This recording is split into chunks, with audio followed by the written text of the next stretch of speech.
Hello and welcome to Michael Pepper Tech. In today's video, we are going to be talking about this case from this company called Makava, and let's get into it. So here we have the case in this box, it's really kind of nondescript white box here. And first of all, you can see it says Pro Case there, has a little bit of information down below, shield drop protection, and doesn't block signal, it's lightweight. So as we get into the box here, you'll see this slides out.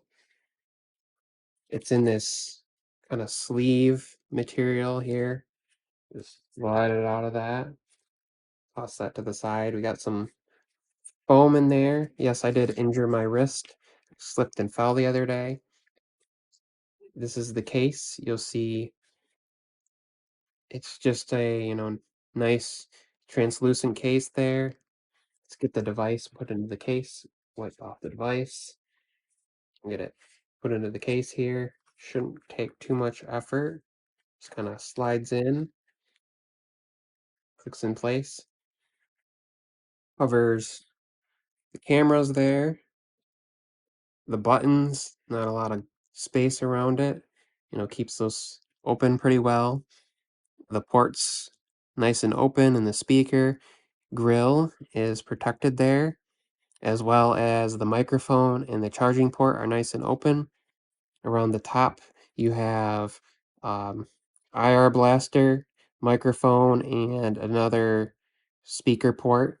Around the back, as you'll see, the cameras are protected. There's a lip right there, kind of protects it. As far as the front, because of the curved edges, obviously on the sides, you're not going to get a lot of lip protection there. But if I go into something, you'll see it doesn't affect the back gestures at all. And as far as kind of the upper and lower, you'll see that the lips there have just a little bit of raised protection. So if I set it down on a surface, it protects it. You'll see the light kind of coming from underneath there, showing that it's lifted off the desk. This particular case does have Magsafe. And so if you're interested in the case, it will be in a description down below on Amazon. If you're new to the channel, please consider subscribing. If you liked the video, give it a big thumbs up, and I'll see you in the next video. Thanks for watching. Peace and love.